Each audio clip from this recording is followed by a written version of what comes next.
할렐루야. 오늘도 하나님의 은혜 가운데서 이렇게 말씀을 선포하고 듣는 여러분들이나 또 전파하는 저나 동일한 은혜 가운데 거하 계실 하나님 아버지께 영광 올려드립니다.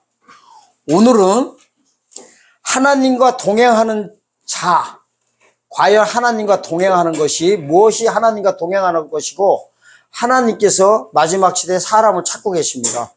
누굴 찾고 계세요? 하나님을 동행하는 자를 찾고 계시는데, 이 하나님과 동행하는 자라는 제목을 가지고 이 말씀 올려드리겠습니다. 자, 마태복음, 오늘 은혜 받으실 하나님의 말씀은 마태복음 24장 32절부터요 39절까지입니다. 마태복음 24장 32절에서 39절까지. 이 소제목이 뭐냐면은 무화과나무에서 배울 기운입니다. 이 부분에 대해서 한번 하나님과 동행하는 것이 무엇인가까지 같이 한번 살펴보겠습니다. 읽겠습니다. 32절. 무화과나무 비유를 배우라. 그 가지가 연하여지고 잎새기를 내면 여름이 가까운 줄을 아나니, 이와 같이 너희도 이 모든 일을 보거든 인자가 가까이 곧 문 앞에 이른 줄 알라. 내가 진실로 너에게 말하노니 이 세대가 지나가기 전에 이 일이 다 이루리라. 천지는 없어지겠으나 내 말은 없어지지 아니하리라. 그러나 그 날과 그 때는 아무도 모르나니 하늘의 천사들도 아들도 모르고 오직 아버지만 아시느니라. 노아의 때와 같이 인자의 임함도 그러하리라. 홍수전에 노아가 방주에 들어가던 날까지 사람들이 먹고 마시며 장가들고 시집가고 있으면서 홍수가 나서 저희를 다 멸하기까지 깨닫지 못하였으니 인자의 임함도 이와 같으니라. 아멘. 오늘은 이 무화과나무 비유부터 먼저 보겠습니다. 보세요. 이 무화과나무 비유를 32절 보니까 뭐라고요? 배우라 그래요. 배우라고 하는 건 뭐예요? 명령이에요, 명령. 이거는 해도 되고 안 해도 되는 사건이 아닙니다. 무화과나무 비유를 배우라는 거야. 도대체 그럼 무화과나무가 뭔지를 알려면은요, 이 사건을 먼저 살펴봐야 됩니다. 마태복음요, 바로 앞에 21장 가면은요, 무슨 사건이 벌어지냐면은, 자, 21장 18절에 가는데, 이 18절에요, 위치를 보셔야 돼요, 위치. 그러니까 이게 있어요. 뭐든지 볼 때 위치 파악을 하고 성경을 봐야 돼요. 그래야 그 계시하는 말씀이 무엇인지 깨달을 수가 있단 말이에요. 성경뿐만 아니라 소설책을 봐도 마찬가지요. 소설책도 이렇게 되는 거예요. 위치 파악을 잘해야 돼. 처음 서론 볼 때 말하는 것과, 그죠? 본론 말할 때와 결론 말할 때 보면 약간씩 뉘앙스가 달라요. 똑같아요. 다르다고. 끝판으로 갈수록 뭔가 클라이막스를 향해서 가고, 서론 때는 뭔가 일을 전개시키고 있다고요. 성경도 마찬가지예요. 그래서 이거를 파악하는데, 마태복음 21장의 위치는요, 며칠 날이냐면은 십자가 달리기요. 며칠 전에요. 십자가 예수님이 달리신 날이 금요일 날이에요. 금요일 날. 절기상 1월 14일이에요. 그런데 이 날이 화요일 날 사건이에요. 화요일 날. 그러면 십자가 매달리기 며칠 전 사건이에요? 3일 전 사건이야. 3일 전 사건. 그런데 이게 있어요. 예수님이 보세요. 십자가 달리기 3일 전에 한가한 말씀 하시겠어? 요?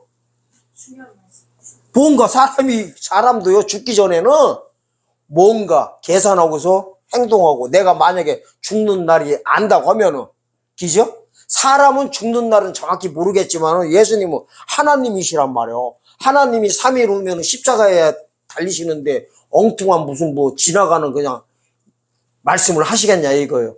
이 의도를 가지고 여기를 보셔야 됩니다. 21장 18절입니다. 21장 18절 읽겠습니다. 18절부터 20절까지입니다. 이른 아침에 성으로 들어오실 때 시장하신지라.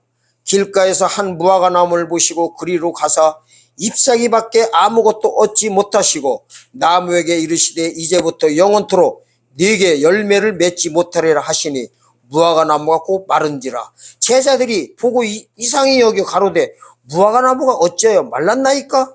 어쨌든 예수님이 가시다가 뭐 했대요? 길가에 있는 무화과 나무를 보셨다는 거예요. 근데 예수님이 뭐 했대요? 배가 고프셨대. 그래서요, 어떤 제가 옛날 얘기예요. 그 목사님 욕하려고 하는 거 아닙니다. 옛날에 어떤 교회를 갔는데 그 담임 목사님이 뭐라고 하시냐고 여기를 본문 잡아가지고 예수님이 배가 고프셨다는 거야. 열매를 달라고 했는데 못 내놔가지고 나무를 저주했다는 거예요. 그러면서 여러분들은 그렇게 하지 말고 예수님이 배고파가지고 뭐 달라고 할 때 바로바로 내드리는 믿음을 가지라. 이런 식으로 설교를 하시더란 말이에요. 한심한 정도가 아니죠. 이게요, 앞뒤 문맥 보면은 정상이에요? 아니에요? 이게 정상이 아니에요. 왜냐면 이래요. 예수님께서 무화과 나무를 봤대.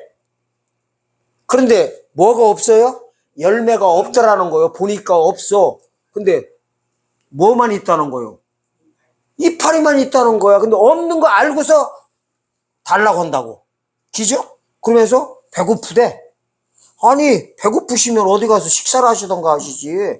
무슨 가다가 길거리 가서 이거 보고서 열매 없는 거 알고 거기다 대고서 야, 열매 내놓으라 하냐고요. 그러니까 뭐예요? 이거 보고.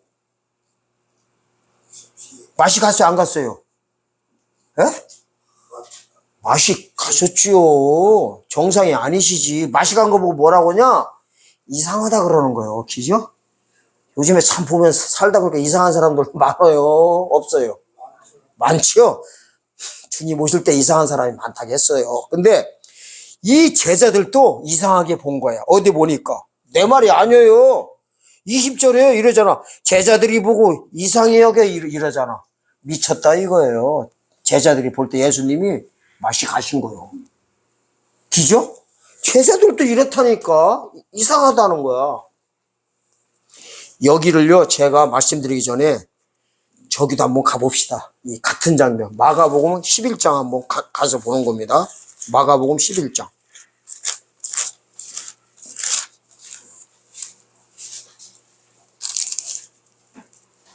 12절입니다. 12절부터 14절입니다. 이튿날 저희가 베다니에서 나왔을 때 예수께서 시장하신지라 멀리서 잎사귀 있는 한 무화과 나무를 보시고 혹 그 나무에 무엇이 있을까요? 가셨더니 가서 보신즉 잎사귀 위에 아무것도 없더라. 이는 무화과의 때가 아님이랴. 예수께서 나무에게 일러 가라사대 이제부터 영원토록 사람이 네게서 열매를 따먹지 못하리라 하시니 제자들이 이를 듣더라. 여기 또 약간 보충 설명하고 있죠. 기죠? 여기서는 뭐라고요? 열매가 없는 걸 보시고 열매를 달라고 했다는 거. 근데 무화과 때가 아님이래요. 그러니까 정신 나가도 한참 나가셨죠. 그 때가 아닌데도 불구하고 달라고 했다는 거야. 그 다음에 자, 열매를 안 맺었는데 무화과 나무한테 뭐라고요? 네가 영원토록 열매를 못 내고 따먹지도 못하리라 한다는 거야.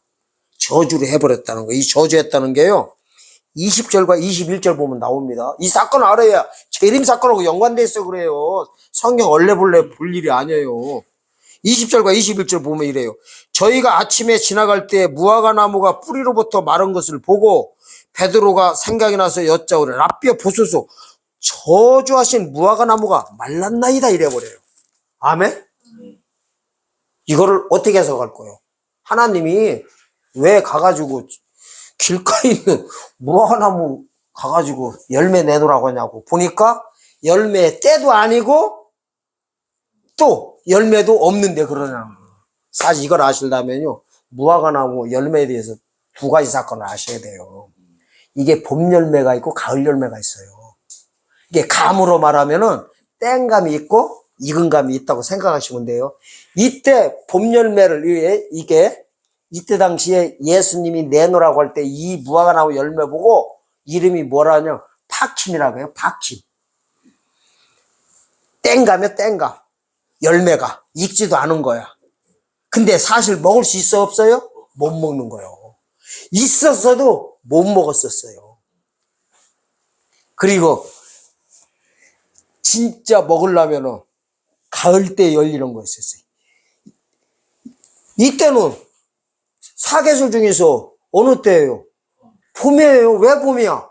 1월 14일에서 3일 전이면 1월 11일 날 사건이라고. 절기상 1월 10일인데 태양력에다가 3개월 플러스 시켜야 돼요.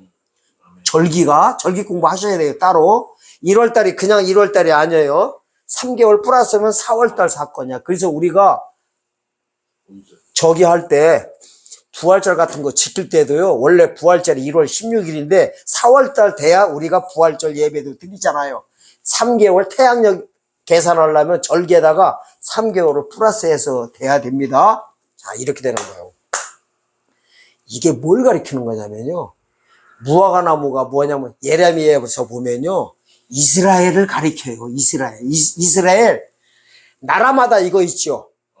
우리나라 국가에서 지정하신 국기로 지정한 나무가 뭔 나라예요? 무궁화. 그렇죠. 잘하시네. 일본은 사쿠라, 벚꽃이란 말이야. 그랬듯이 나라마다 고유의 국화가 있다고. 국화. 아멘. 이스라엘을요 무화과 나무에 비유가 돼 있어요. 그러면은 잎사귀는 뭐고 열매는 뭐냐 이거예요. 잎사귀는 율법을 가리키고 열매를 복음을 가리켰던 거예요. 아멘. 이게 주님이 요구했던 게 뭐예요? 율법에서 복음으로 넘어온 거를 요구하셨던 거예요. 이거를 예수님을 영접 안 했단 소리야. 그러니까 이런 거요. 예수님을 영접한 2000년의 유대인들은 열매를 내놓은 걸로 보는 거예요. 파킴. 이거는 먹지도 못해 사실은 봄추수를 가리킨 거예요. 2000년 전에 유대인들에게 한 거는 봄추수. 앞으로 재림 사건은 가을추수로 들어갑니다. 아멘. 자, 이해가 되셨죠? 자, 주님이 이런 거요. 분명히 열매가 없는 줄 알았다는 거는 뭐냐면은 율법을 가리키는 거예요. 입만 무성한 거 보고 율법했던 거예요. 근데 예수님이 요구한 거는 복음을 요구한 거야. 복음이 없는 거 알고 저주하니까 뿌리째 말라버렸던 것이 디아스포라 사건이에요. 디아스포라. 아멘. 예수님이 직접 이러잖아요. 조금 있으면 다 무너질 것이다. 이래버려요. 그거 어디서? 마태복음 24장에 보면 1, 2절에 보면요. 이래요. 조금 있으면 성전을 가리키면서 다 돌 위에 돌 하나도 남지 않고 무너뜨리라 그래요. 실제로요. AD 70년에 티투스 장군이 와가지고 이스라엘을 멸망시켜버려요. 디아스포라 시켜버려요. 그게 바로 저주 사건이에요. 예수님이. 나라를 멸망시킨 거예요. 아멘? 이게 저주 사건이에요. 무화과 나무가 저주받은 겁니다. 아멘? 이해가 되셨죠? 자, 이것이 마태복음 24장 와가지고요. 재림 때 무화과 나무가 다시 잎이 나고 싹이 나는 게 뭐냐면 이스라엘 독립사건을 가리키는 거예요. 아멘. 그러면은, 자, 오늘 본문으로 다시 돌아갑니다. 마태복음 24장으로 다시 돌아갑니다.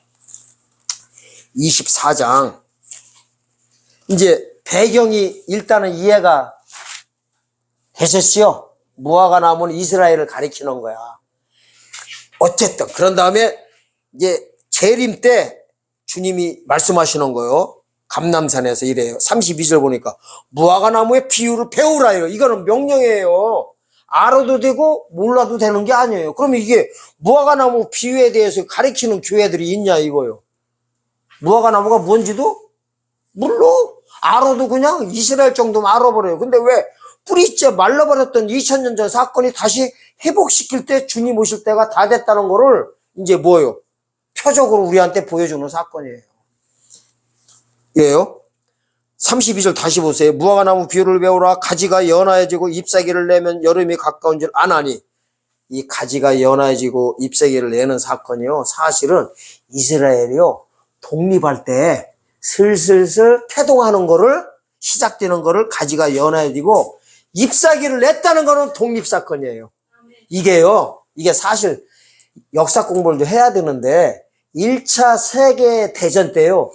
연합군들이 밀려요. 이때 연합군의 수장이 누구였었냐면 영국 쪽에 했었어요. 영국 수상, 총리 발포어라는 인물이요. 발포 선언을 해버려요. 왜냐면 전쟁에 좀 밀리니까 유대 종교 지도자들이 와가지고요. 이제 협상을 벌립니다.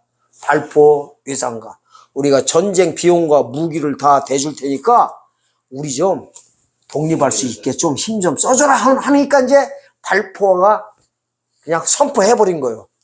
전쟁 비용 좀 받아내려고. 유대인들이 원래 돈들이 많잖아요.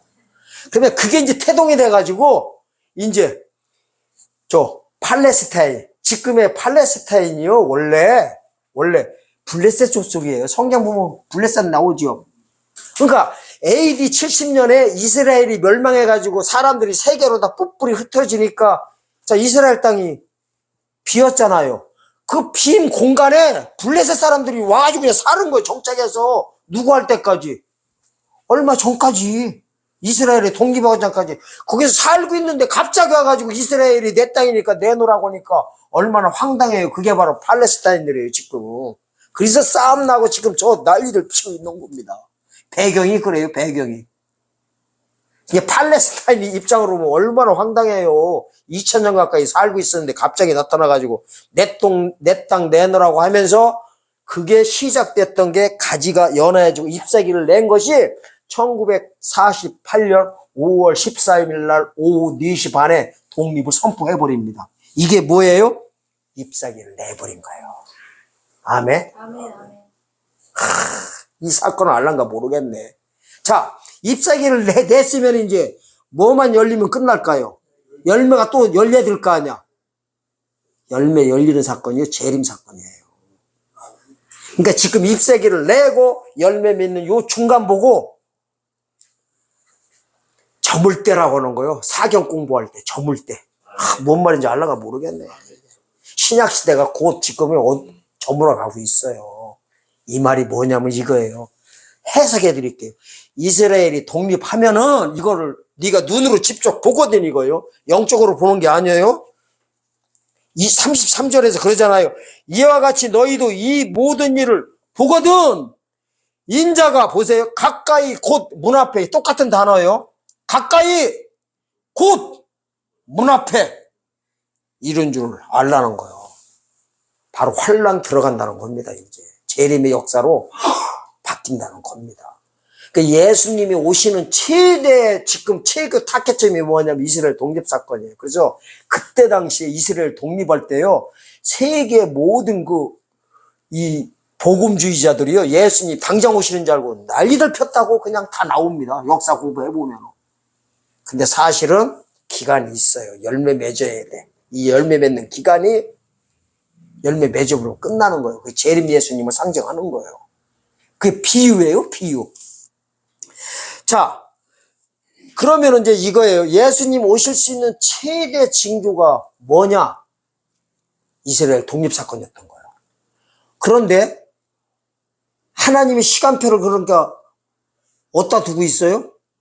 이스라엘 땅에다 두고 있다는 거예요. 일단 얘를 보는 게 첫 번째 보는 겁니다. 그 다음에 이제 두 번째하고 세 번째가 남은 순간에, 보는 순간에 끝나버리는 거예요. 두 번째 거가 뭐냐면은요, 누가복음 21장 사건입니다. 누가복음 21장. 같은 장면입니다. 20절 사건입니다. 이래요. 너희가 예루살렘이 군대들에게 에워싸이는 것을 보거든 멸망에 가까운 줄 알라. 예루살렘이 어디예요? 이스라엘 수도. 지금요, 들썩들썩 하고들 있잖아. 이 전쟁이 에스겔 38장 보면 고과 마고 전쟁이에요. 고과 마고. 거기에 보면은 이스라엘 연합군으로 칠 나라들이 그대로 다 기록돼 있어요. 러시아, 이란, 에티오피아, 터키, 두발리스코. 이런 나라들이 조금씩 연합군으로 치면서요, 끝장나게 돼 있어요. 지금 그 일이 다 벌어지고 있잖아요. 아마 당장은 아니에요, 당장은. 왜냐면은 러시아가 저쪽으로 개입을 하려면은 우크라이나 정전 저게 끝나야 돼. 끝나든가 뭐가 전쟁이 여유가 있어야 이쪽으로 눈을 돌리든가 말든가 할 거 아닙니까? 요거 보는 순간에 요게 이 전쟁을 통하여서 이제 회복이 돼요. 회복이. 예루살렘 성이. 그 예루살렘 성이 사실은요, 동쪽 성을 가리키는 거예요. 다 예루살렘 안에가 이렇게 돼 있어요. 신기하게 돼놨다니까, 하나님이. 어떻게 했냐면은, 이스라엘 성전 자리가요, 그 마당 있잖아. 광장 마당을, 동쪽은 성전이 있어요. 성전. 그게 오마르 성전 자리야. 그 자리가 바로 솔로몬 성전 자리였던 거예요. 그걸 다시 솔로몬 성전이 무너진 거를 다시 그 자리에서 진 것이 스룹바벨 성전이고, 스룹바벨 성전을 보수공사한 것이 헤롯 성전이에요. 예수님 오셨을 때 그 성전 자리야. 그 성전 자리가 바로 아브라함이 이삭을 바쳤던 바위산이 지성소 자리예요. 그 성전 안에 바위덩어리 하나 있어요. 그래서 그것도 바위산이다. 지금도 그래. 모리아산 안에 있던 바위산이에요. 아멘? 모리아산 안에 우리가 산 그러면 큰 자 알잖아요. 조그만 산이요. 모리아산에 뭐가 있었어? 바위가 있었어요. 이스라엘 아브라함 이삭 목으로 칼 치려고 했던 그 자리가 지성소 자리예요. 그걸 지금 누가 그 자리에 성전 짓고 있어요? 회교도들이 그걸 짓고 있는 거예요. 그거 오마르 왕이요. 주전한 6, 700년 인물이 있는데 회교도 왕인데 그 사람이 그거를 복구공사를 해버린 거예요. 그래서 그 사람 이름을 줘가지고 오마르 성전이라 그런 거예요. 그 성전 자리가 회교도들에는 제2 메카예요. 성전이에요. 마호메트가 거기에서 부활승천했다는 회교도의 성전이에요. 그 자리가 동쪽에 있어요. 동쪽에. 아멘? 서쪽에가 바로 서쪽 벽 그러잖아요. 이스라엘 보면은 뭐 뉴스 나오잖아. 통곡개벽해가지고 하면서 막 이상한 까만 모자 쓰고 우리나라 각 같은 거 쓰고서 자꾸 막 걔네들 그거 자꾸 울고 하자. 그게 서쪽이에요. 그러니까 국경선이 고기예요. 고기. 아멘? 서쪽은 이스라엘, 이쪽은 동쪽은 요르단 거예요. 거기서 국경선이 쳐졌어. 이스라엘이 그걸 힘이 없어가지고 못 밀어버릴까요? 그거 갖다가 그냥 밀어버리면 끝나요. 세계 대전이 일어나고 하니까 지금 하나님이 그걸 못 만지게 하는 거예요. 왜? 얘가 회복되는 순간에 이스라엘이 그걸 회복해가지고 육적인 제사 회복하는 순간에 신약시대가 끝나고 누가 오시게 돼 있어요? 주님이 오시게 돼 있어요. 아직 시간표가 안 됐으니까 주님이 맡고 계신 거지요. 그래서 그거를 보거든 신약시대가 끝난다는 것이 마태복음 24장 15절 사건이에요. 멸망에 가져간 것이 거룩한 곳에 선 것을 보거든. 세 번째 보거든요. 그러니까 이렇게 된 거 잘 보세요. 제가 말씀드릴게. 지금요. 보거든 세계가 예수님 오실 수 있는 최대 징조입니다. 징조. 첫 번째 거는 이미 보여줬어요. 그러면 곧 가까이 문 앞에 이른지를 알리라는 거예요. 아직은 안 오셨어요. 그 다음에 이제 전쟁을 통해서 보거든이 누가복음 21장 20절 사건이에요. 이걸 전쟁을 통해서 바로 이어서 바로 일어나는 일이 마태복음 24장 15절 사건을 보거든이에요. 이게 앞으로 2개가 남았는데 성전 회복과 뭐예요? 예루살렘 성전 회복과 요 성전 자리 회복하는 순간에 이 2개가 멀리 떨어져 있는 게 아니라 다 보세요. 3개 중에서 1개와 2개는 멀리 떨어져 있어요. 지금 요걸 한 세대다 이래. 한 세대 안에 내가 오리라 이래버린 거예요. 금방 보여드려요. 근데 요 2개는 동시다발 사건이에요. 이 예루살렘 성 전쟁을 통해서 바로 회복되는 순간에 적그리스도가 그 자리에 앉게 돼 있어요. 이러면서 신약시대 끝나고 재림 역사가 들어갑니다.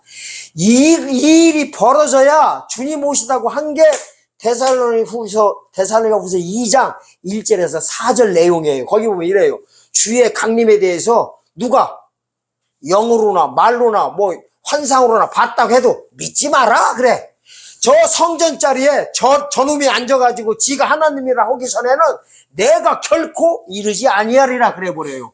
그러니까 예수님 기다리는 게 더 빨라요. 그 자리에 회복돼가지고 그놈이 앉는 거 보는 게 기다리는 게 더 빨라요. 어느 게 더 빨라요? 그 주님 오시라고 기도해봐야 소용없어요. 그걸 왜 기다리고 있냐고. 요놈만 와버리면 주님 바로 이어서 오시는데 참 보면요 이게 있어요. 마귀 새끼들이 사역 진짜 잘해놓고 있어. 사람들이 아무것도 아닌 거를 갖다가 이 혼란을 일으키는 것 같아. 그러니까요, 주님 언제 오신다고 날짜 잡고 시한부 종말론 해봐야 소용이 있어 없어? 없는 거요. 주님 언제 오신다고 해봐 소용없어. 차라리 날짜를 잡으려면은 저 전쟁 통해 가지고 요 적그리스도가 언제 앉는 거 그냥 날짜 잡는 게 더 빨라요. 사실 그거 뭐 시한부 종말론이라고 하지만은 하도 깝깝해서 하는 소리요. 날짜 잡으려면은 예수님 재림 날짜를 잡지 말고요. 저놈 앉는 자리부터 잡으시라 이거요. 그게 더 진리에 가깝지요. 자, 마지막 장면 한번 가서 봅시다. 너무 기가 막혀서 그래요. 기가 막혀서. 이걸 지금 교회에서 목회자님들이 성도들한테 알려가지고 이 때를 알려가지고 마지막 때 가까운 걸 알아가지고 이 소식을 전파가지고 주님을 뭘로 만나는지 이 소식을 전해야 되는데 전하는 교회 있어요? 오면 다 죽어요. 다 죽어. 주님 오시는 목적을 몰라. 다 지금 뭐하고들 있어요. 모든 교회가 주님 오시면 다 휴거한대. 휴거 다 휴거한대. 주님 오시면 다 들림받은데 산자 죽은 자 다요 부활시켜가지고 같이 다 올라간대. 아니 그러면 하나님이 정신 나가셨죠. 왜? 산자 죽은 자 그냥 개나 소나 다 올라가는 판에 뭘 성경에서 기름 준비해라. 기름 준비 못하면 혼인잔치에 참여 못한다. 주여 주여 한보다 천국 다 못 들어간다. 하나님 뜻대로 행하여 주님 만난다. 기름 준비하라. 옷 준비하라. 만약에 그렇게 만날 수 있다면 누가 지금 정신 나간 거예요? 하나님이 정신 나가셨지요. 하나님이 오시는 목적을 하나님은요 오시는 목적이 휴거시키는 게 아니라 아담과 하와가 이루지 못한 천년왕국을 회복시키러 오시는 거예요. 창세기 1장 27절과 28절 사건을 못했거든. 거기 보면 이렇게 나와요. 창세기 1장 27절에서 남자와 여자를 만드셨어요. 그래놓고 28절에 뭐라고 해요? 생육하여 번성하여 땅에 충만해가지고 땅을 다스리라고 했어. 근데 선악과를 덜커덕 따잡수는 바람에 바로 에덴 동산에서 쫓겨나 버렸어. 그러니까 하나님의 그 명령을 했어요? 못했어요? 못했어요. 이거를 재림 예수님 통해서 이루시러 오시는 사건이 에덴의 회복 사건이에요. 그때 죄짓지 않는 사람, 죄짓기 상태로 모든 사람을 돌리는 것이 육체 구원이라고 문자적으로 나오고 이제 보여드려요. 금방 육체 구원이고, 그리고 회복된 나라 보고 무슨 나라라고요? 죽어서 천국 들어가는 나라가 아니라 마태복음 25장 34절에서 창세로부터 예비된 하나님의 나라로 상속받으라 이래요. 누구한테? 오른편에 있는 양들한테. 그게 죽어서 가는 천국이 같으면은 그걸 갖다가 이래요? 창세로부터 예비된 나라 상속받으라고 해요?